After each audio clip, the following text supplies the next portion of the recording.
Alright, so you just heard a tune of mine called Musty. Um, it's a contrafact of Misty, which is a jazz standard, hence the name. And this one is played more up-tempo. Misty is traditionally like a ballad. But it's pretty much the same chords. I did make a few alterations.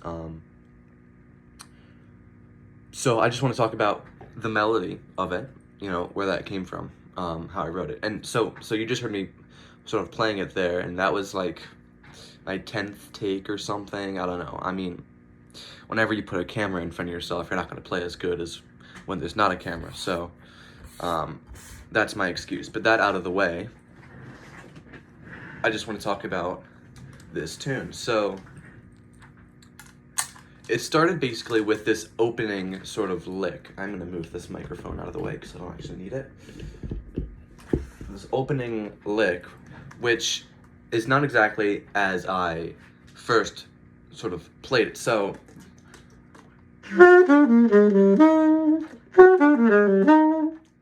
that's basically it. It's like a 5-to-1 motion, but it's like an augmented 5. So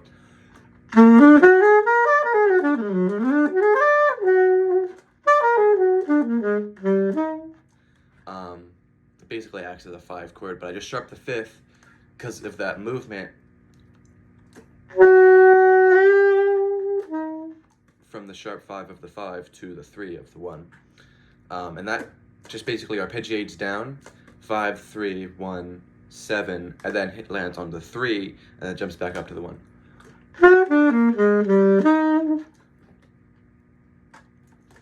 So the opening line of the song, of the tune rather, arpeggiates, well, the way I think of it is, it's the 3rd, 5th, and 7th of a D minor 7, which is the minor 2 of the key, which is C major.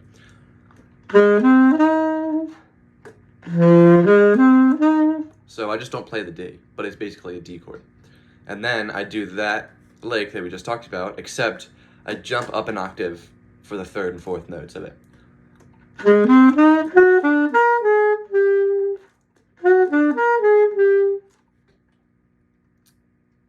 So that's that, and I use that sort of language a lot in this tune. So I'm just going to jump around to a few points of interest, because basically this is like specific licks, and filled in between is just random chord tones with funky rhythms attached. So the first bar, you know, not including the pickup, that's basically 3, and then 2 or 9, and then the 7, and then 5, 3.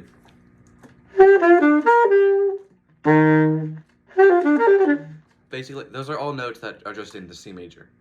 And then I hit the F at the very end, because that just leads into the G minor 7. And then for here, I do something cool. So I have the flat 3, 9, 1, 7. And then for the C7, so I could have written it as flat 13 or as sharp 5, but I went with flat 13 because you might also want to use the natural 5 in there. So it's not completely just augmented chord, but it's more like C7 with also the flat 13. But there I do basically the same lick as in the beginning, except this time I jump down to the major 7. And all this focusing on the major 7 stuff that I'm doing is very reminiscent of the tune Misty, because the opening line,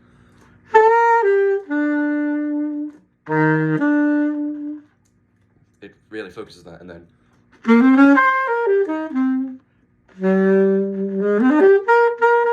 so there's like, that's a iconic thing, at least in my mind, about Misty, is all that focusing on the major 7. So I did that a lot in this in like the first 8 bars. So anyway,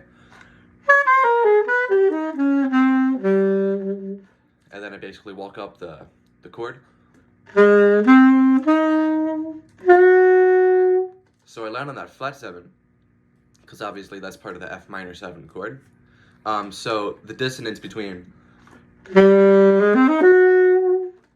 it's almost like, well, it's like I'm outlining an F dominant 7 chord, which isn't even there. But it's just because the difference between those two chords that are there, like they share that in common, sort of.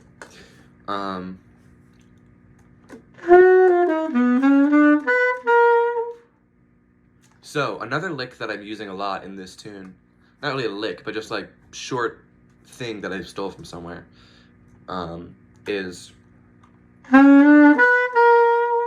so this is actually like where I'm using that, and I'll explain it in a second, but in like a weird context. If I were to put it like normally, say this is where we're right.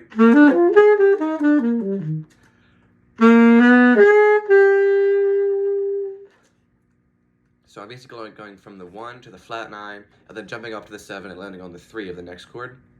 And that is from the tune Night Lights by Jerry Mulligan. He uses that like as the resolution back to the 1. So it goes like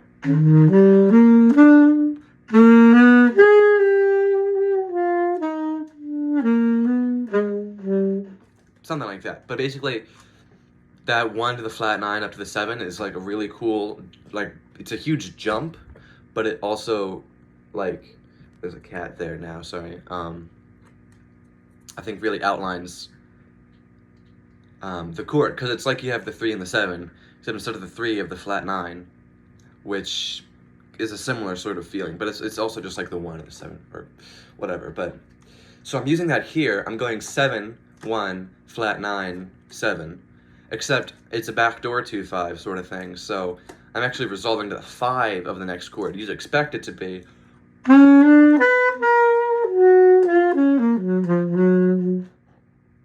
right, but instead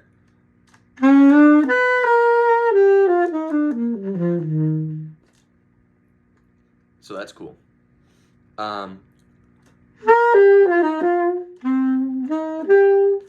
That whole bar is basically just jumping around on the chord tones.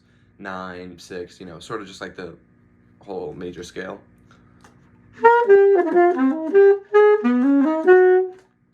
So here,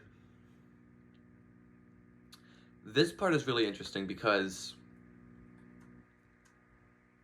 well, I don't exactly know why I chose the notes that I did.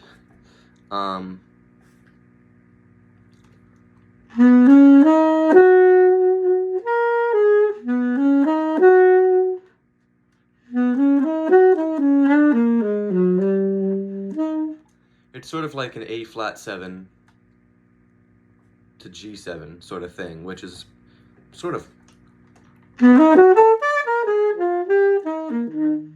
don't know if that's a thing, but that's what it is. But I wrote a D minor 7 there because I don't know. This, I mean, there's probably something that happened in the process of writing this where I had a different chord there, and then I used all the chord tones from that chord, but then moved them around, and then it was like incomprehensible, so I just put it back as a D7. But I think it sounds cool. You know, it doesn't like clash or anything. It's basically like you have a sharp 11 and a flat 13 and a sharp 15. Or you could say that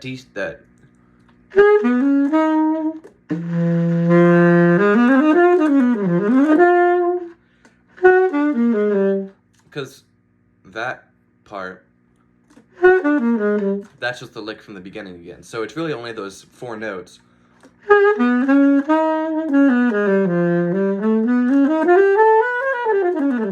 It's like it's the D whole tone scale or something, but obviously that doesn't exactly work over the D minor 7 chord. So I call it a sharp 11 flat 13, but, or don't. That's, you know, it doesn't matter. But anyway, then it goes,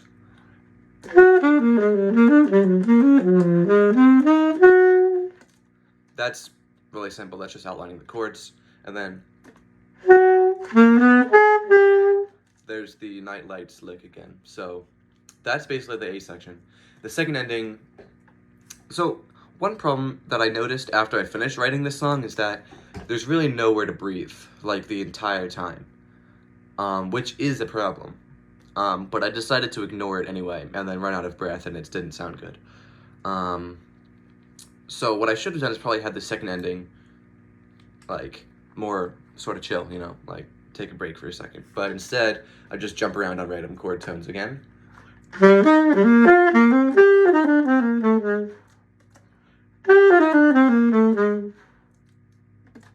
That's sort of just walking down the C major scale, or bebop scale or something, because then it lands right on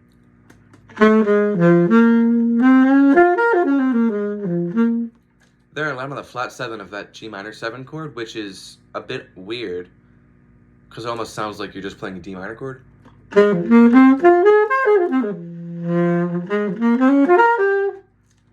So it's sort of hard to tell what chord that is if you didn't see written above it. It's G minor 7, but it is just a 2-5, right? So it's pretty simple. But yeah, they're just chord tones really, and then there's that sharp 5 again, and then the night lights lick. And then here I sort of quote Donna Lee, sort of twice, but generally just in that next bar. And that's basically because whenever I see an F major 7 chord, and then the next chord is something that includes an F sharp, instantly Donna Lee, right? Because it works, you know. It's a very well crafted lick, and it makes that transition good between the F major and the F sharp minor, which is kind of a strange chord movement. Yeah, but then so this next part is again just jumping around to the F sharp minor 9.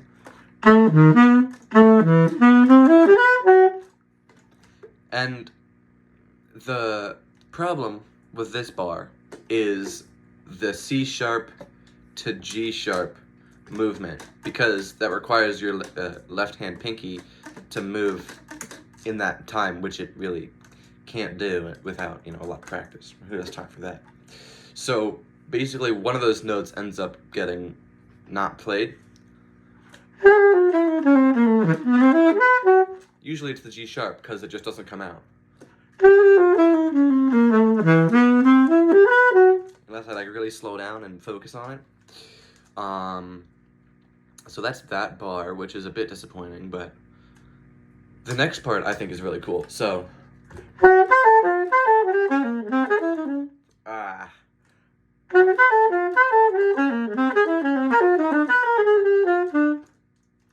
that's kind of sick, right? You can't deny that.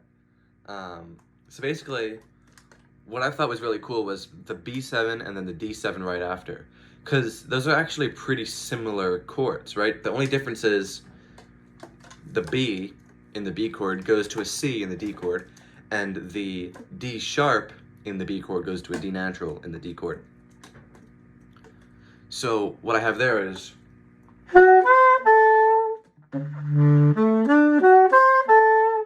outlining that chord, and then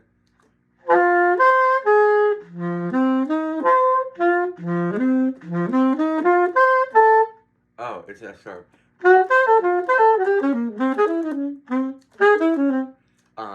But yeah, so it's like the only difference is the D sharp goes to a D natural because I'm not playing any C or B.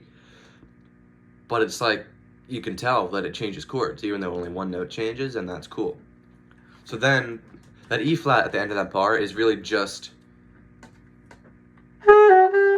surrounding tones or whatever it's called to that E natural, where I play your E minor 7 and then E minor 7 flat 5. Then I do that chord, which is basically, well, it's written there. It's the flat 13 or sharp 5, and then also a flat 9.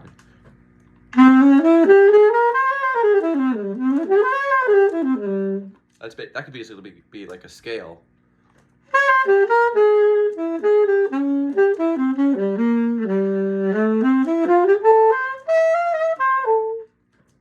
That sounds kind of sick.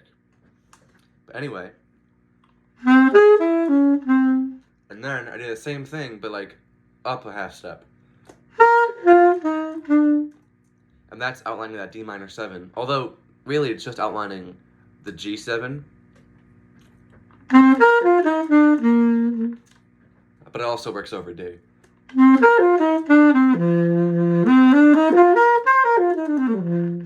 And then flat 9, 1, 7, 3 works every time.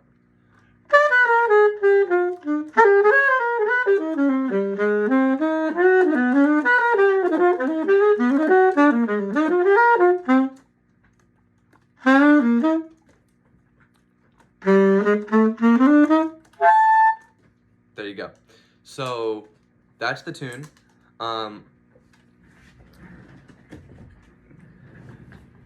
Those of you who were paying close attention may have noticed that there's a lot of things about this that I don't like, right? Even though I wrote it. And that's because I basically wrote it and then didn't revise it or go over it again. I wrote it and I played it. Well, I wrote like the A part and I played it a million times in a row because I thought it sounded really cool. And then I wrote the B part, played it a million times, then I was done. Looking back after it, you know, it's been like a week since I wrote this or something. I'm noticing things that I didn't notice the first time because I was just like trapped in like, oh, it sounds so cool. Obviously it doesn't, because of the things that make it really difficult to play. And for me especially, but just in general, you know, that the C sharp to G sharp thing is hard. The fact that there's nowhere to breathe is hard. So, but this is just the process of the skill of writing tunes, contrafacts or otherwise. So, yeah. The reason I chose Misty as a tune to write a contrafact of is, well, I really enjoyed the tune because it's got a few things that are really rare. Cat just knocked the melodica on the floor. Why would you do that? What's your problem? One, it's in a really easy key, C major. You gotta love it. Two, it's got really basic, you know, relatively basic jazz harmonies, so it's easy to solo over, but the melody itself is interesting, I think. And it has a lot of room for emotion, because it's like, na na na, you know, it's just sort of like dramatic and big, so I really enjoy that. But also, play it up-tempo, and it can become like, you can sort of shred over it. Obviously, what I just did 18 minutes ago wasn't exactly shredding, but it's the closest thing I can do to playing fast. So that's basically it for this little video. Yeah.